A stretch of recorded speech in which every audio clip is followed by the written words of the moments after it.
Many times we hear amazing stories of the Sahabas, the supermen and women of our past. Their stories and actions are so inspirational, but quite often we find that after listening to such stories, many brothers and sisters think, wow, he was so cool, I don't even pray my 5 a day, I'm so bad. But we should never think like this. These individuals were amazing people who spread the message of Islam far and wide. However, that is not the only thing that made them the type of people we know them as today. Even the most simple of their deeds are viewed highly in the eyes of Allah.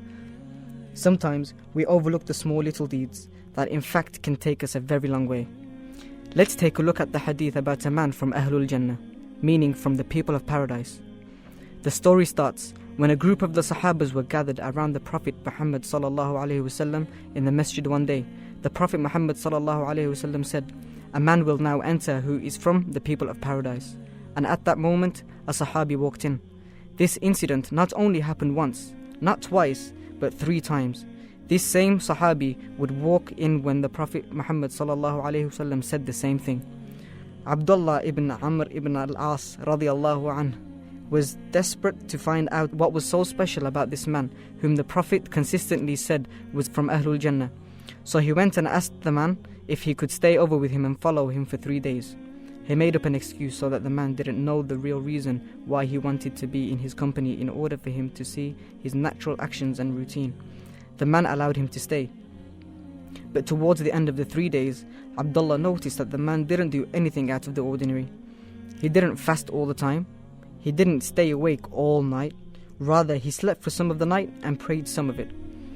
So after the 3 days were over, Abdullah told him the real reason as to why he had requested to stay with him, and then asked him what it was that could make him of the people of Jannah. The man radiyallahu anhu couldn't think of anything, but after a while he said, "Every night before I go to sleep, I forgive whoever has wronged me, and I remove any bad feelings towards anyone from my heart, so that I may sleep at peace." The moral of the story is that this Sahabi is a clear example of how if he master the fundamentals, basics into our lives, such as praying 5 times a day, doing wudu thoroughly and correctly, then little deeds such as forgiving others and sleeping with a pure heart will be very hefty on our scales. It is not always the large actions that can take us to Jannah. Rather, the better of oneself and our little habits might just what we need in order to reach our final goal of Jannah, inshaAllah.